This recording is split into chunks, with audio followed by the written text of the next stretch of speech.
마음을 엽니다. 지평을 엽니다. 불통의 시대를 넘어 새로운 아침을 엽니다.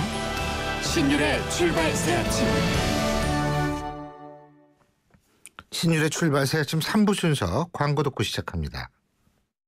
안녕하세요. 홍주동 김수미예요. 차오르 정렬 2588 대리운전 2588 좋아요. 차우가 똑같아요. 2588 언제나 어디서나 2588 좋아요.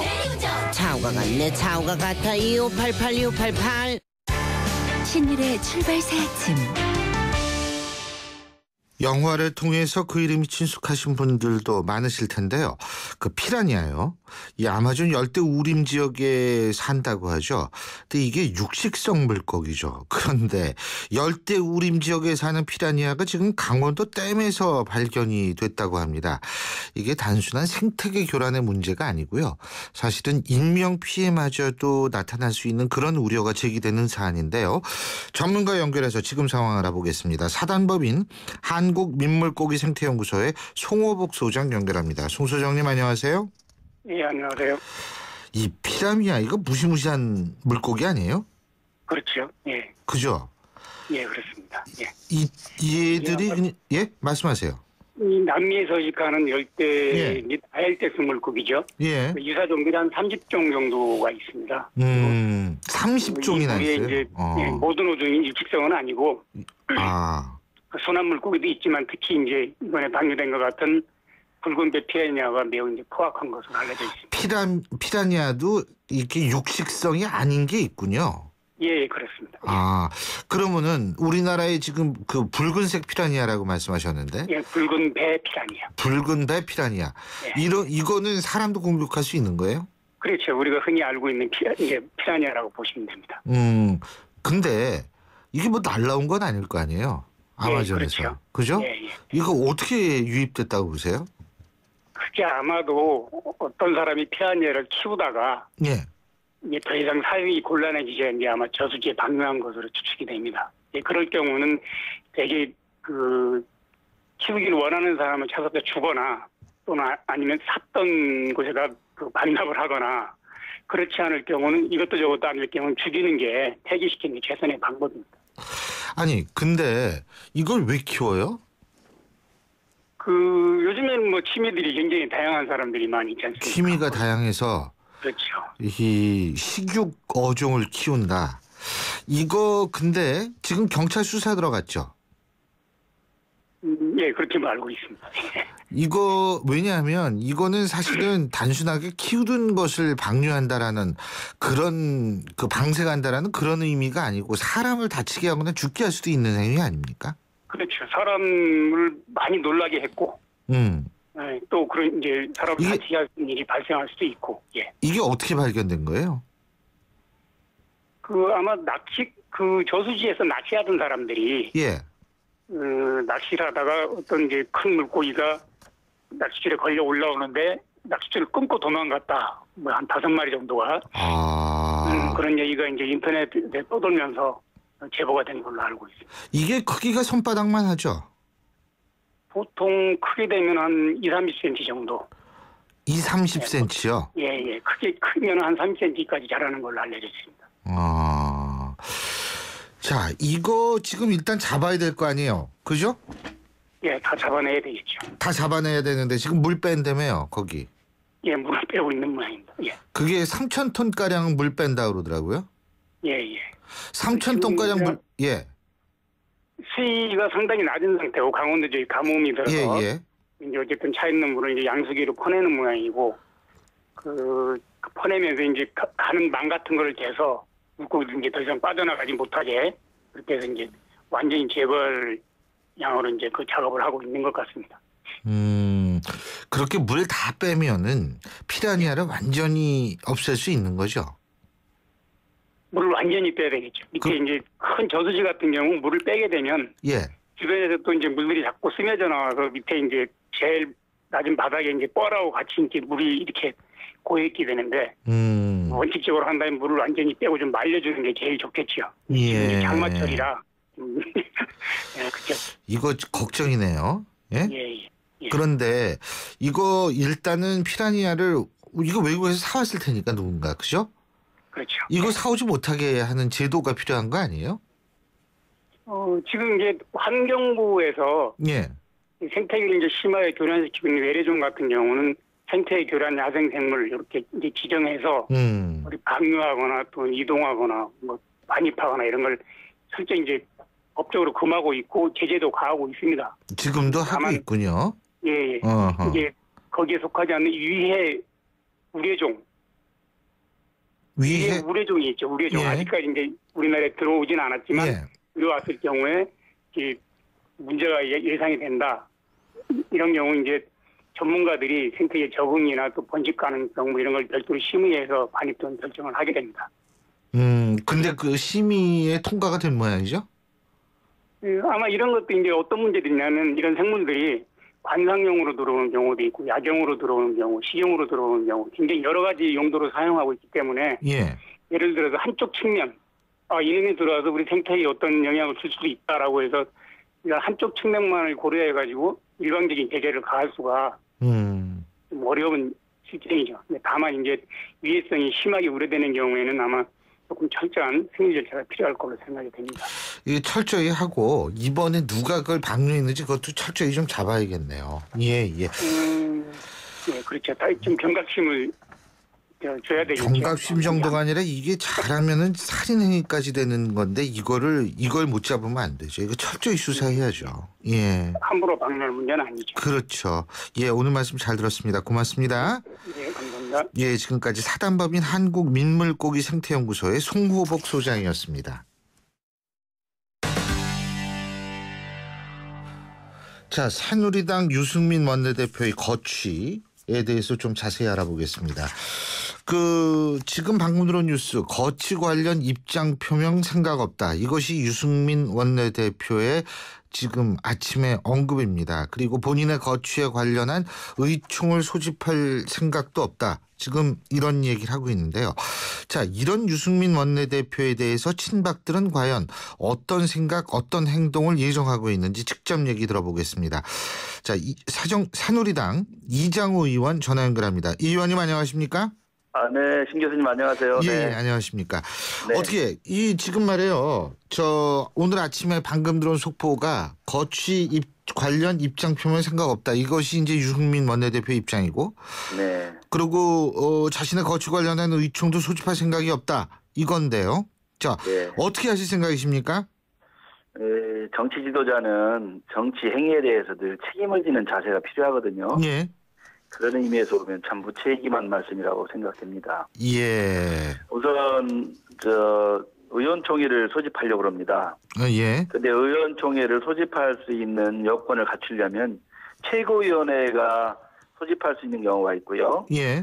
또 제적의원 10분의 1 이상이 동의를 받아서 예. 요청하는 수가 있습니다. 두 가지. 그런데 아마 최고위원들께서도 의총 소집 요구를 해야겠다는 의견을 어느 정도 모으신 것 같습니다. 오늘 긴급 최고위원회의 열릴 가능성이 있다고 하더라고요. 예. 그래서 아마 거기에서 의총 소집을 하자고 결정을 하시면 예. 의원들 서명 받은 걸 제출을 안 하고 바로 하고요. 그렇지 않은 상황이면 현재 50명 가까이 받았거든요. 예. 근데 지금 서명을 더 하시겠다는 분이 많아서 예. 더 상당히 늘어날 가능성이 많습니다. 그래서 많은 의원들 서명을 해서 오늘 오후에는 어떤 식이든 의원총회 소집 요구를 할 생각입니다. 예. 자, 오늘 의원총회 소집 요구를 하면 오늘 열리는 건 아니죠? 그렇습니다. 우선 의원들에게 통보를 해야 되기 때문에요. 예. 그건 원내 대표가 바로 결정을 해야 될 사항이라고 봅니다. 유승민 원내대표가 결정을 해야 된다? 예, 그렇습니다. 그렇군요. 그런데 의총이 열린다 하더라도 이 원내대표의 거취 문제는 특별한 건으로 올려야 되는 거죠? 예, 그렇습니다. 현재 여러 가지 유승민 원내대표의 어떤 책임을 묻는 그런 의총으로 소집을 요구할 생각입니다. 그렇긴데 특별한 건으로 되려면 제적의원의 3분의 1의 동의가 있어야 된다 그러는데 맞습니까? 아니, 저희가 우선 신청하는 건 10분의 1이면 되지만 예. 현재 원내 대표를 실질적으로 여러 가지 이 책임을 묻는 이런 규정이 명확하지가 않습니다. 그런 의원총회에서 대다수 의원들께서 예를 들어 이 책임을 지라는 의견을 내시면 아마 저는 자진 사퇴하리라고 보고 있습니다. 근데 그 어느 정도의 또 위험 부담이 좀 있는 거 아니겠어요? 그러니까 예를 들자면 의총을 소집을 했는데 아무래도 그 신문에 난 친박 비박계의 숫자 보니까 30명 차이 된단 말이에요. 예? 네. 근데 이렇게 돼서 만에 하나 예를 들면 유승민 원내대표의 거취가 재신임으로 돌아섰을 경우에는 청와대 타격 같은 게 좀 있지 않을까요? 어떻게 보십니까? 우선 의총을 소집 안 하고 예. 지금 저 국회법 파동에 대한 책임을 지는 자세가 필요하고요. 예. 또 하나는 그동안 당청 갈등이 굉장히 어려움이 많았지 않습니까? 예. 뭐 예를 들어 국민연금 소득 대체율 50% 인상할 때도 내가 책임지겠다고 받아들였고요. 예. 또 당론과 배치되는 법인세 인상도 저 혼자 단독으로 주장을 하셨고, 예. 또 박근혜 대통령이 국정 기조인 증세 없는 복지를 허구라고 또 규정했지 않습니까? 예. 그 정부가 이 전략적 모호성을 취하고 있는 상황인 사드 배치 공론화도 또 혼자 주장을 했고요. 예. 또 국회법 관련해서 청와대에서 공무원 연금 개혁안 통과가 지연되는 사태가 있더라도 국회법 이 수정안을 통과시켜서는 안 된다고 분명하게 전달을 했는데도 불구하고 무시하고 또 당내 의원들에게 제대로 정보를 제공하지 않았기 때문에 예. 이에 대한 정치적인 책임은 누군가 져야 되는데 예. 그 정치적인 책임을 짓는 원내 협상과 관련된 가장 책임자가 원내 대표 아니십니까? 예. 그러면 그런 책임을 져야 된다는 겁니다. 이런 여러 가지 사태를 지치고. 예. 그런데 이런 것이 안 된다 그러면 전체 의원 총회를 모아야 되는데 지금 언론에서는 뭐 친박 비박 이렇게 나누시는데 예. 당내에 사실 깊숙이 들어오면 그렇게 명확하게 뭐 친박이니 비박 때문에 일어난 일이 아니고 예. 현재 당내의 갈등이나 저 원내대표가 여정한 수행했던 결정적인 순간마다 여러 가지 당내의 여러 가지 의견들을 제대로 반영 안 하고 단독적인 플레이를 한 거에 대해서 상당히 저 의원들의 우려를 하기 때문에 이에 대한 책임을 묻고 있기 때문에 저 뭐 친박이니 비박인을 떠나서 현재 저 사퇴한다는 의견을 사적으로 많이 전달하는 분이 한 100여 명 가까이 되시는 것 같습니다. 100여 명이요? 예. 지금 새누리당 의원분들이 한 170여 분 정도. 160명 가까이. 예. 160명 정도 되죠. 네, 네, 네. 100여 분이 그랬다. 그러면은 그렇게 보고 있습니다. 네. 그러니까 이제 의총이 소집이 된다 하더라서 설사 표결에 들어간다 하더라도 큰 문제는 없을 것이다. 이렇게 보시는 거네요. 저는 저 표결을 하면 예. 더 모양새가 저 유승민 원내대표께 좋지 않은 모양이 될 거로 보세요. 어쨌든 저 백의종군하는 자세로 예. 명예롭게 스스로 거취를 표명하는 것이 당내 갈등을 조기에 없애고 또 당내 화합을 위해서도 바람직한 일이라고 보고 있습니다. 그게 명예퇴진이다. 그죠? 그렇습니다. 예. 근데 그 회사에서 명퇴하면은 3년치 월급 정도 주고 내보내잖아요. 예. 근데 이 정치적인 것은 늘 정치 행위에 대해서 책임을 진다고 해서 불명예는 아니거든요. 늘 왜냐하면 정치인은 늘 한 발언이나 또 한 정치 행위에 대해서 본인 스스로 책임을 져야 되는데 또 협상의 실질적인 지위를 갖고 있는 어제 우리 당 대표께서 예. 정말 어제 국민들께 죄송하다고 하지 않습니까? 근데 사실은 실질적으로 제일 먼저 죄송하다고 할 분은 원내 대표라고 저는 봅니다. 예. 자, 그런데 말이에요. 만일의 경우지만은 어쨌든 유승민 원내대표가 물러났다라고 가정을 했을 때에는 그 이후에 이 새로운 원내대표를 이제 일주일 내인가요? 제 기억으로는. 그죠? 뽑아야 되는 거 아니에요? 그렇습니다. 예. 근데 그게 추대냐 경선이냐 또 이 얘기가 나오더라고요. 그건 추대할 수도 있고 예. 경선할 수도 있다고 봅니다. 그렇지만 가장 중요한 건 원내 대표를 어떤 분이 하냐 이런 문제인데요. 저는 우선 당내 현역 국회의원들에 대한 여러 민주적인 리더십을 구현할 수 있는 분이어야 되고요. 예. 또 새누리당의 이 보편적 정당 정책에 부합하는 분이어야 된다고 봅니다. 예. 또한 이 당청 관계에 대해서 긴밀하게 협력할 수 있는 분이어야 된다고 봅니다. 그리고 당내 의원들 화합도 이끌고 소통하고 늘 의견을 듣고 이런 걸 총의를 모아서 협상에 나서고 이런 분이 된다면 그건 뭐 어떤 분이라도 관계없다고 봅니다. 근데 제가 솔직히 그럼 유승민 원내대표 같은 경우에 좀 이런 부분 특히 민주적 리더십 이런 데는 부족했다고 보시는 저는 거죠? 유승민 원내대표하고 3년 반 국회의원 가까이 하면서 예. 마주 앉아서 차 한잔 해본 적이 없고요. 어디 이제 저 된장찌개 함께 먹어본 적이 없습니다. 근데 의원들 상당히 많은 분들이 그렇더라고요. 그리고 이 당내 의견을 여러 가지 하실 때 예. 충분히 의원들하고 상의도 하고 이렇게 하는 것이 소통 아닙니까? 우리가 소통 뭐 불통하시지만 그건 여러 가지 당청 관계도 마찬가지지만 의원들 사이에서도 마찬가지라고 합니다. 그렇지 않습니까? 원내 전체 의원이 160분인데 160분들에 대한 다양한 의견을 수렴하는 과정이 굉장히 민주적으로 이루어져야 되고 이런 것이 취합된 과정에서 이것을 협상에 임하고 이런 것이 다시 보고가 되고 의원들의 추인을 받고 이런 것이 바로 민주적인 리더십이거든요. 저는 그런 면에 상당히 부족했다고 봅니다. 예, 그렇군요. 근데요, 그러면은 예를 들면은 당청 협력이나 뭐 이런 거 정강에 부합해야 되는데 이런 거면은 역시 친박이 좀 비박보다 낫다고 생각하시겠네요. 저는 그렇게 보지 않습니다. 지금 자꾸 언론에서 친박 비박 나누려고 하시는데요. 예. 우리 신 교수님도 자꾸 나누지 마시고요. 알겠습니다. 뭐냐면 예. 이 문제는 국회법 파동에 대한 실질적인 책임과 그동안 당청 갈등에 대한 누군가는 책임을 져야 되는데 그럼 대통령께서 책임을 지고 물러나시는 건 아니지 않습니까? 그렇다면 실질적으로 당의 의원들이 또 상당 부분이 지금 많은 부분들이 책임을 져라고 하고 있는 거 아닙니까? 그래서 이 문제는 비박이니 친박이니 이렇게 나눌 것이 아니고 어떤 분이든 당내 160분 중에 비박이면 어떻고 친박이면 어떻고 어떤 성향이 있으면 어떻습니까? 아까 말씀하신 여러 가지 뭐 민주적인 리더십을 구현할 수 있는 분이나 정강정책에 잘 부합하는 분, 또 당내 의견을 잘 모아서 화합할 수 있는 분, 또 당청 관계를 매끄럽게 서로 의견을 조율하고 이런 것들이 국정에 반영하고 그래야 국민들이 볼 때 당과 정부가 안정되게 운영하고 있구나. 국민들이 그렇게 믿지 않겠어요. 정부를 믿고 당을 믿고.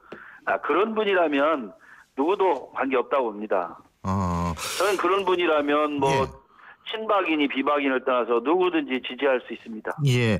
그리고요. 한 가지만 더 여쭙는 게 지금 아까 이제 의총 소집 요구서를 뭐 최고위원회에서 하든 아니면 이미 이제 그 서명을 다 받으셨으니까 그걸 제출하든 간에 언제 열리느냐는 원내대표가 결정을 하게 돼 있다라는 말씀을 하셨는데 뭐 유승민 원내대표가 또 시간을 끌 수도 있는 거 아니겠어요? 그죠? 그렇죠. 바로 해야 될 겁니다. 바로 해야 되나요? 네. 그러면 본인이 이걸 받으면 뭐 즉시 의원총회를 소집하는 공고를 내든가 아니면 통보를 해야 될 거로 봅니다.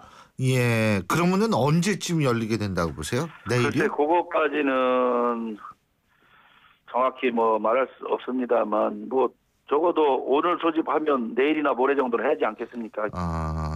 네. 예, 잘 알겠습니다. 요새 뭐 하도 이게 복잡해가지고 오늘 말씀 여기까지 듣겠습니다. 인터뷰 고맙습니다. 감사합니다. 네, 감사합니다. 네. 예, 지금까지 새누리당 이장우 의원이었습니다. 델몬트가 새로 나왔어요. 싱싱한 과일로 꽉꽉 채우면 짠! 이게 바로 자연 맞춤 그린 주스. 과일 그대로 맛을 낸 건강한 델몬트 자연 맞춤 그린 주스. 우리 그린할까요? 신율의 출발 새 아침 3부 순서는 여기서 줄입니다. 잠시 뒤 4부에서 뵙죠.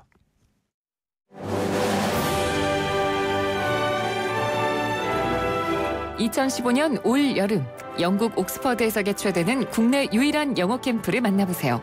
YTN 라디오가 주최하는 옥스퍼드 영어 캠프는 자녀들의 영어 실력을 한 단계 끌어올려드립니다. 캠프가 끝난 뒤에는 서유럽 투어의 기회도 누리실 수 있습니다. 영국 옥스퍼드에서 체험하는 YTN 옥스퍼드 영어 캠프. 자세한 문의는 웹사이트 ytncamp.com이나 02-723-0550에서 확인하실 수 있습니다.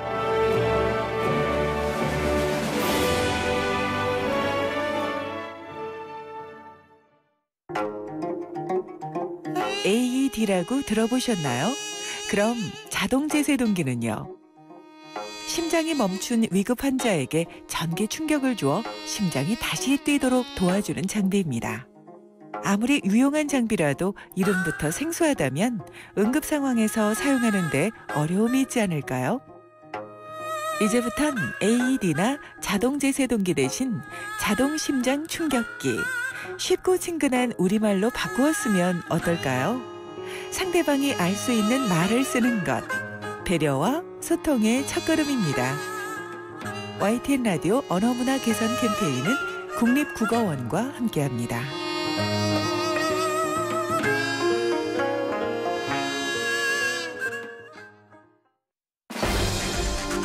날카로운 분석, 내일을 보는 시선, 신율의 출발 새 아침. 신율의 출발 새 아침 4부 순서 광고 듣고 시작합니다.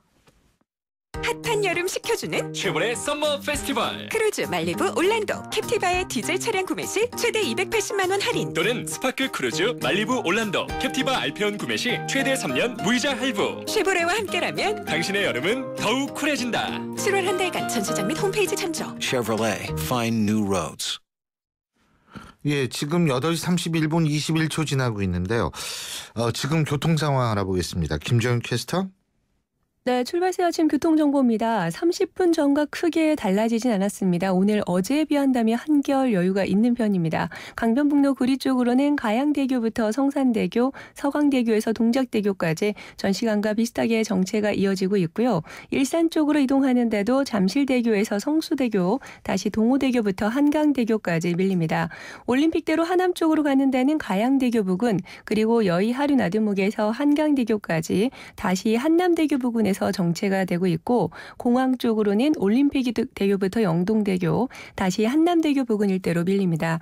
이 밖에 한남대교가 남단에서 북단 쪽으로 정체가 심한 편인데요. 한남대로 한남대교에서 한남이 고가차도 쪽으로 가는 길, 한남이 고가차도에 있었던 사고 여파 때문입니다. 처리 작업은 모두 끝이 났지만 한남대교 남단에서 북단 쪽으로 정체가 되고 있다는 점 참고하시기 바라고요.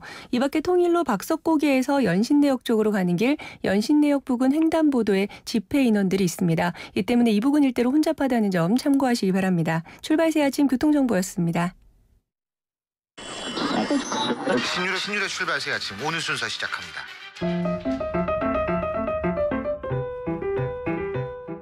오늘 아침 당신이 듣고 싶은 뉴스 94.5MHz YTN 뉴스 FM 신율의 출발 새 아침.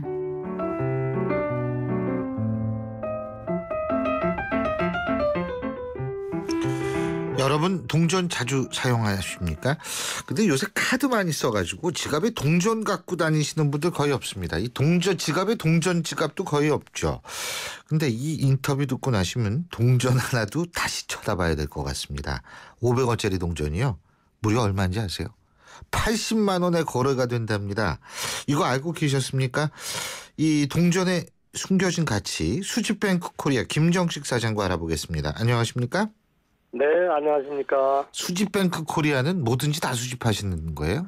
네, 화폐, 우표, 전 세계 우리나라 것뿐만 아니라 화폐, 우표만? 네, 그렇습니다. 저는 뭐 다 수집하는 줄 아셨죠. 뭐 예전 컴퓨터 뭐 이런 것부터 시작을 해가지고. 근데 500원짜리 동전 하나가 80만 원에 거래가 된다. 이게 이게 어떤 500원짜리예요? 금태 둘렀나요?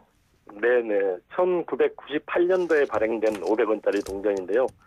저희 회사 홈페이지에서 가장 최근에도 미사용 주화 하나는 135만 원까지도 판매가 됐었습니다. 135만 원? 네네. 1998년도산이요? 그렇죠. 예. 98년에 무슨 일이 있었어요? 예, 우리나라가 1998년에는 아마 IMF 구제금융을 받았을 때죠. 그러다 보니까 우리 국민들이 금모으기 운동도 대대적으로 했었지만 그 당시에 집안에 숨겨져 있는 동전을 재사용하자는 운동도 많이 벌어져서 그때 한국은행에 이제 주화 발행 재고가 적정 재고가 있다 보니까 98년도에는 이제 제조 원가를 줄이기 위해서도 발행을 하지 않았었던 걸로 생각이 됩니다. 그러다 보니까 특히 1998년도 500원짜리는 그 해마다 1원짜리부터 500원짜리까지 동전을 넣어서 발행하고 있는 민트 세트라고 있어요. 그 민트 세트를 발행하기 위해서만 딱 8,000개만 발행을 했었기 때문에 유통 목적으로 발행된 주화는 없었다고 봐야죠.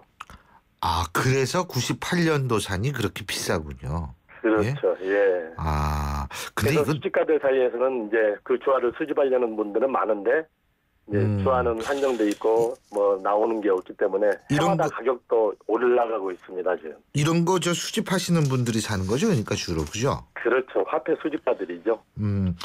또 제일 비싼 돈이 어떤 게 있습니까? 지금 현재 이렇게 쓰고 있는 동전으로서는 8년 500원짜리가 가장 비싸고요. 예. 그다음에 우리가 10원짜리 70년에 발행했던 그 붉은색 빛깔 나는 70년 적동화라는 동전이 있는데요. 적동화요? 이 동전도 10원이 지금 한 100만 원까지 상태가 완벽한 미상일 때 100만 원까지 100만 원. 거래가 되고 있습니다. 예. 예, 그러니까 지금 70년이면 한 40년 전 얘기네요, 그죠? 그렇죠. 예. 40년을 동전을 갖고 있으면 100만 원이 된다, 10원짜리가. 그런데 사용한 동전은 전혀 가치가 없습니다. 10원짜리 70년 같은 경우. 예. 그 미사용으로 잘 보관이 돼 있는 완벽한 상태일 때가 그렇고요. 조금 전에 말씀드린 1998년도는 사용한 동전이라 하더라도 상태가 양호하면은 80만 원까지도 최근에 거래가 됐었습니다. 근데 동전은 그렇고 지폐는 어떻습니까? 지폐의 경우에도 시소 가치가 있는, 그러니까 현재 남아있는 잔존 수량이 적은 지폐 같은 경우는 가격이 상당히 고가에 거래가 되고 있고요. 또 지폐 번호가 특이한 경우 있죠. 예를 들어 다 7자로 구성되어 있는 7 솔리드 번호라든지 이런 것들은 지금 쓰고 있는 돈도 이런 번호를 찾게 되면은 약 한 7, 80만 원 이상 거래가 되고 있습니다. 잠깐만요. 그러니까 저도 지금 봐야겠다. 이게 그러니까 10,000원짜리 같은 것도 지폐 번호가 이게 솔리드, 그러니까 같은 번호가 쭉 나열이 되면 7, 80만 원 한다. 네. 예? 그렇죠. 아니 근데 뭐 예를 들면은 번호가 보니까 FK20822301J 이렇게 돼 있거든요. 그런 번호는 그냥 쓰시면 되고요. 아니 물론 그렇죠. 근데 FK하고 J는 상관없이 솔리드한 번호가 쫙 있으면 이 7, 80만 원 된다. 예. 또 1, 2, 3, 4, 5, 6, 7 이렇게 어센딩 번호라든지. 1, 2, 3, 4, 5, 6, 7. 그러면 5, 6, 7, 8, 9는 어때요? 5, 6, 7, 8, 9 다음에 이어지는 번호가 쭉 이어갈 수가 없기 때문에 그런 번호는 별 의미가 없죠. 1, 2, 3, 4. 이렇게 5, 되는군요. 7, 7자리 숫자니까요. 2, 3, 4, 5, 6, 7, 8은요? 그건 되죠. 그것도 가능한데 그것도 한 7, 80만 원. 5, 6, 7보다는 조금 가치가 떨어지죠. 예. 막 갑자기 땀나기 시작하네. 이제 돈부터 보면은 일렬 번호부터 봐야겠어요. 우리 청취자 여러분도 일렬 번호부터 1,000원짜리도 한 그럼 7, 80만 원 가는 거예요? 네. 권정에 상관없이 큰 차이 없이 그 정도 거래가 되고 있습니다. 이야, 그렇구나. 오늘 좋은 거 배웠습니다. 예. 그 액수만 이렇게 봐도 적었는데. 예, 어쨌든 뭐 우리가 돈이라는 게 사실 돈 이상의 가치를 가치를 가지고 있는 돈도 있다. 이런 걸 우리가 배운 것 같은데, 잘 알겠습니다. 오늘 말씀 아주 유익했네요. 고맙습니다. 네, 감사합니다. 수고하십시오. 지금까지 수집뱅크 코리아의 김정식 사장이었습니다.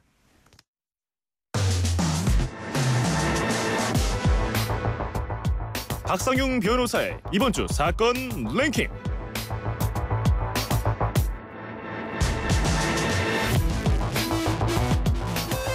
이번 주 사건 랭킹 순서입니다.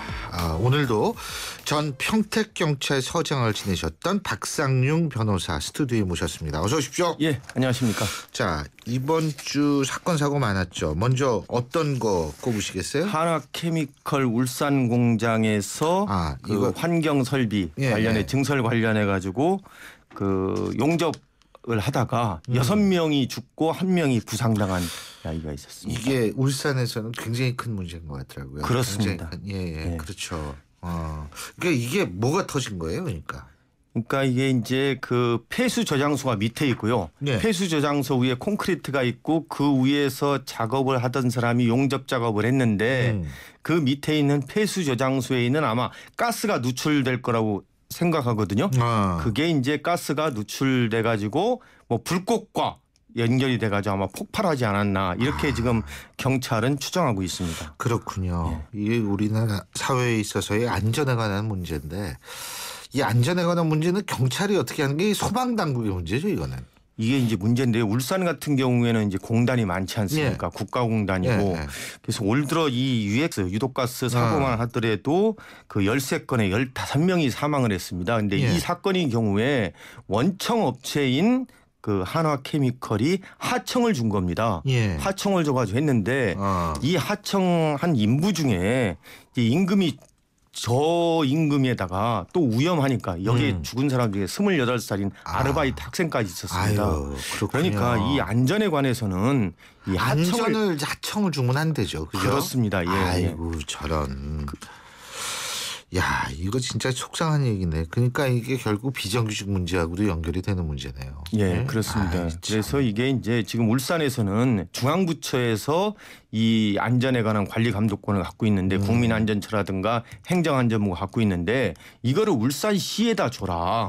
예, 자치단체에서 하겠다. 이런 이제 움직임이 있습니다. 자, 다음에는 어떤 소식입니까? 다음에는 이제 제가 경찰을 했을 때 그 112 신고 앱이라는 게 있었습니다. 그러니까 이제 급한 경우에 예를 들면 위급한 밤에 길거리에 가다가 내가 좀 누가 따라온다. 그러면 말을 할 수 없지 않습니까? 그럼 스마트폰에 그 앱을 누르면은 그 112 신고센터하고 연결이 된다는 거거든요. 자동으로. 그렇습니다. 앱만 누르면. 그렇죠. 그러니까 예를 들면 장애인이나 말 못하는 장애인이나 위급한 경우에 이걸 사용하도록 긴급 신고 112 앱을 경찰에서 만들었는데 이 얼마 전에 이제 23살 먹은 남성이 나도 112 신고 앱을 좀 스마트폰에 설치하겠다 해가지고 다운받아가지고 했는데 이게 남자는 안 된다. 여자만 된다라는 겁니다. 이거 만든 게 여자만. 아니 그 앱을 누를 때 앱이 남자네 여자네 이걸 구분한다는 얘기예요? 그건 아니잖아요. 그렇죠. 그러니까 이제 이게 주민등록번호를 누르고 이거 하면은 여성만 이게 설치하도록 돼 있지. 이게 112 긴급 신고 앱이라는 게 여자를 보호하기만 돼인 거지. 남자는 안 된다. 이거는 말도 안 되죠. 왜냐하면 밤거리에 어떻게 여자만 다닙니까? 남자도 다니고 노약자도 다니고 장애인인 남자도 있을 텐데. 그러니까 이게 탁상 행정에서 비롯된 거 아니냐. 근데 문제는 뭐냐면 이걸 만들어가지고 실제 이게 사용한 적이 별로 없습니다. 오작동이 많이 나니까요. 오작동. 그러니까 잘못 누르거나. 그렇죠. 앱을 잘못. 그러니까 이게 과연 이게 실질적인 효과가 있을 것인가. 맞아요. 저는요. 이 YTN 앱 같은 걸 깔잖아요. 그러면 가끔 가다가 제절로 방송이 나와요. 아니 그리고 우리 여러분들 많이 경험하셨을 거예요. 원하지 않는 전화가 자동으로 걸리는 경우. 그렇습니다. 그렇지 않습니까? 맞습니다. 그 바로 가기 딱 해놓으면은 이제 모르는 결에 눌렀겠지만. 그러니까 이 앱도 오작동이 있을 수 있죠. 그렇기 때문에 이제 경찰에서 이게 남성 앱도 만들어라 하니까 지금 이미 설치된 이 앱도 오작동이 많은데 남성 앱까지 뭐 만드느냐. 이게 무서이 되는지 이게 참. 그러니까 이거 만든 사람들이요 현장하고 거리가 먼 그 앱을 만든다는 겁니다. 저는 112 신고 만약에 여기서 상암동에서 신고한 다음 어디로 원래 가장 가까운 파출소에 접수되는 게 맞거든요. 근데 이게 서울지방경찰청에 접수가 되거든요. 그럼 서울지방경찰청에서 다시 경찰서 파출소로 하달되거든요. 저는 앞으로 좀 가장 가까운 파출소나 경찰서로 직접 연결이 되도록. 그건 가능하지 않나요? 순찰차에 직접 되는 거. 그렇습니다. 가장 가까운 순찰차에서 신고 내용을 받고 능동적으로 내가 출동하겠다. 이런 시스템으로 좀 바꿔야 되는 거 아닌가. 경기청도 마찬가지입니다. 오원춘 사건 났을 때 과연 경기지방경찰청 112 신고센터에 있는 사람이 그 주소를 알았겠습니까? 모르죠. 가장 가까운 신고자 위치와 가장 가까운 파출소나 경찰서에서 바로 출동하는 시스템으로 돼야 한다. 그리고 그 신고 내용을 외근 형사인 형사기동대나 형사팀 강력팀에서 들을 수 있도록 해야 한다. 빨리 바꿔야 한다고 저는 생각합니다. 진짜 그러네요. 자, 그리고 이거는 층간소음도 아니고 이게 뭐예요? 이거 아주 끔찍한 사건이 있었죠. 소음 때문에. 그렇습니다. 집 밖에서 이제 뭐 술 좀 먹다가 보니까 이 안에서 TV 소리를 크게 틀어놔요. 그래서 서로 좀 욕설이 오간 모양인 것 같습니다. 근데 그래도 계속 그냥 TV 소리를 크게 틀어놓으니까 담을 넘어가 가지고 그 머리와 가슴을 폭행한 후에 오토바이를 타고 도주했다가 나중에 잡혔습니다. 가해자는 34세고요. 피해자는 50세입니다.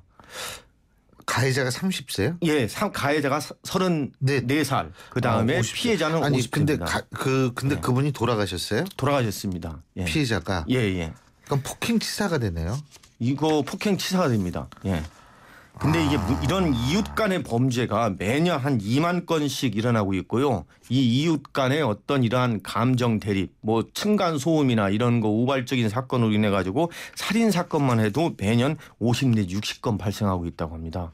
근데 왜 이렇게 됐을까요? 제가 볼 때는 이웃 간에 잘 모른다는 게 원인이 있고요. 이러한 분쟁이 생겼을 때 조정해주는 역할이 없다는 겁니다. 경찰서에 신고를 한다 하더라도 경찰이 출동했을 때 서로 예를 들면 층간 소음이라든가 이런 문제가 있으면은 그거는 경찰 소관이 아니라 지방자치단체 층간 소음 센터가 있으니까 구청에 가라. 그렇죠. 예. 거기가 사세요. 이렇게 돼버리다 보니까 이게 어떤 분쟁이 생겼을 때 좀 조정해주는 역할이 없다는 겁니다. 근데 이거는 층간소음도 아니고 옆집에서 텔레비를 크게 틀었다. 그러면은 신고하면은 그거는 되나요? 아니 미국 미드를 보면 그 경찰이 와서 그런 거 해결해 주던데 미국은. 그렇죠. 문도 두들기고 뭐 작게 하라 그러거나 시끄럽다고 신고 들어왔다고. 문제는 경찰은 형사 사건인 경우에만 경찰력을 해가지고 임의동행이거나 체포를 할 수가 있지. 이러한 뭐 소음 이런 거는 민사 사건이라고 해가지고 경찰이 개입할 수 없다 이런 건데요. 실질적으로 이러한 층간 소음이라든가 이러한 소음 문제로 인해 가지고 강력 사건으로 발생을 하거든요. 그래서 경찰이 가가지고 좀 소음도 좀 작게 하고 좀 조정 역할을 저는 해줘야 한다고 생각합니다. 근데 경찰력이 부족하잖아요. 경찰력이 부족하다 해도 사람 문제입니다. 사람이 가가지고 우리가 사람 처리하다 보면 감정을 좀 완화시키는 게 중요하거든요. 예. 그러니까 이러한 거는 민사 사건입니다. 그냥 민사 사건으로 해결하라고 했습니다. 고소하십시오. 이런 거보다는 좀 이러한 분쟁이 형사 사건으로 번지지 않도록 좀 감정을 눌러주고 할 필요가 있거든요. 이게 결국에는 범죄를 갖다가 예방하는 지름길 아니겠습니까? 그럴 수 있죠. 이런 훈련도 저는 경찰이 필요하다고 생각합니다. 민사 사건에는 무조건 개입하지 않아야 한다. 이런 거보다는 조그마한 민사 사건이 형사 사건으로 일어날 수 있으니까 그러한 거를 발생하지 않도록 감정을 좀 자제해 주고 그런 것도 필요하다고 저는 생각합니다. 경찰 교육 과정에 그러한 신고 사건 처리 과정에 대해서 어떻게 할 것인가라는 것도 필요하다고 생각합니다. 그렇군요. 이거 참 정말 근데 이게 우리나라가 이게 지금 그러니까 어중간한 과도기라서 그런 것 같아요. 그러니까 과거에는 공동체 문화가 굉장히 강했고 그리고 사실 우리나라가 유럽보다는 접촉의 문화라고 저는 보거든요. 뭐냐면 지나갈 때도 이렇게 사람 툭툭 건드리고 가는 거는 아무렇지도 않게 생각하는 그런 문화인데 이제 점점 이것이 개인주의화 현상이 나타나면서 좀 그런 게 와해가 되면서 거기 과도기적 현상으로 못 참는 거죠 이제. 그러니까 우리가 사람 보고 대응해야 한다고 얘기했습니다.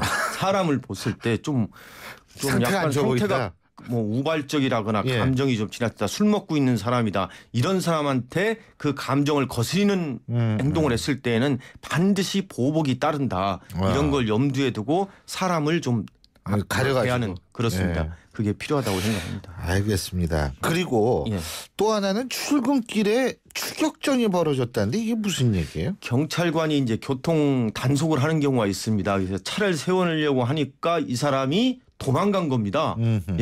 왜 도망갔냐? 이게 추격전을 벌친 끝에 잡아 보니까 이 사람이 무면허 운전이었습니다.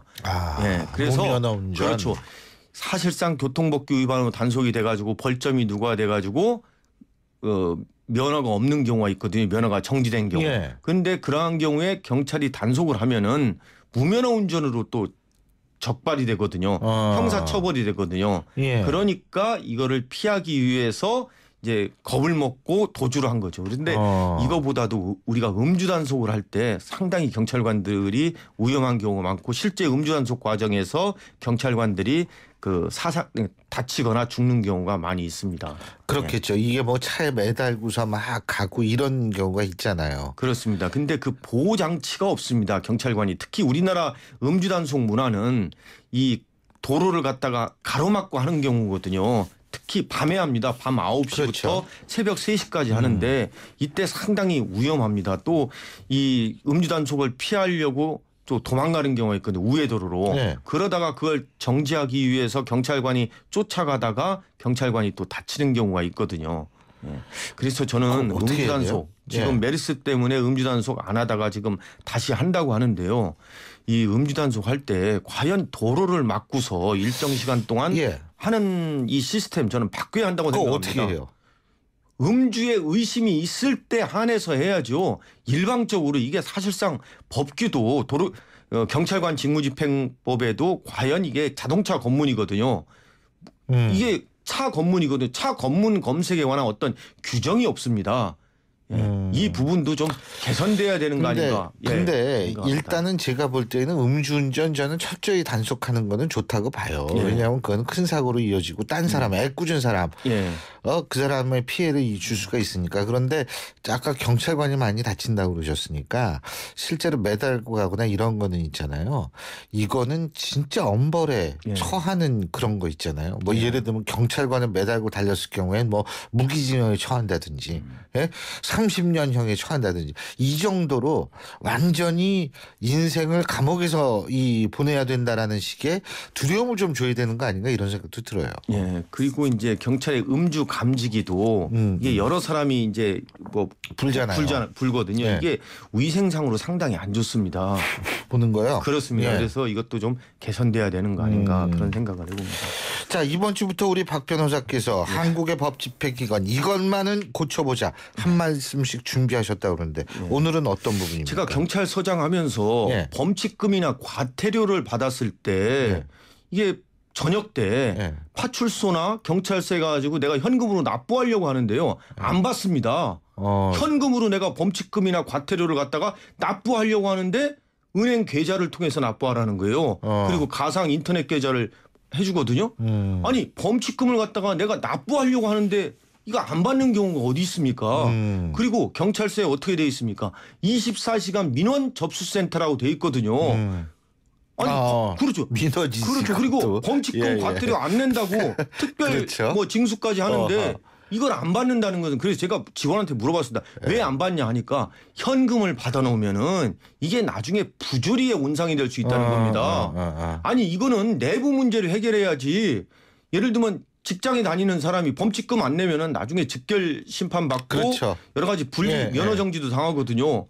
아니 현금으로 내가 내겠다 하는데 이 현금을 안 받는다는 것은 이거는 국민을 위한 행정이 아니라고 저는 생각합니다.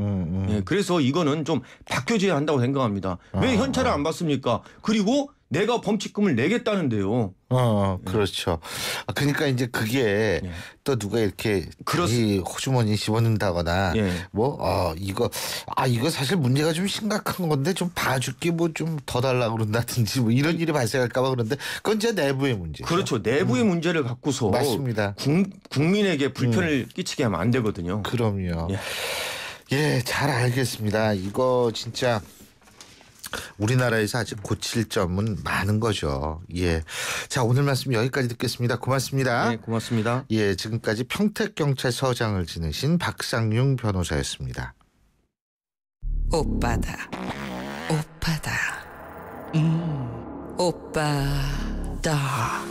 시크한 오빠의 치킨. 오븐으로 구워. 겉은 바삭, 속은 촉촉. 오빠다 크리스피 베이크 치킨. 오빠한테 빠져볼래? 오빠다. 희망은 빛나는 미래죠. 희망은 잊었던 나의 꿈. 희망은 활기찬 노후지. 희망은 행복한 저 기은생과 함께 희망을 노래해요. 희망을 채우는 평생은행 IBK 기업은행. 오늘 밤부터는 전국적으로 비가 내린다고 합니다. 태풍의 영향이라고 하죠. 내일도 비 오고 모레도 비 올 가능성이 있다고 하는데 어쨌든 이제 장마가 시작된 것 같습니다. 하지만 여러분의 기분은 장마가 아닌 화창한 날씨가 계속 이어지길 바라겠습니다. 오늘도 힘찬 하루 되시고요. 저는 내일 오전 7시 15분에 여러분 다시 찾아뵙겠습니다. 지금까지 신유리였습니다. 고맙습니다.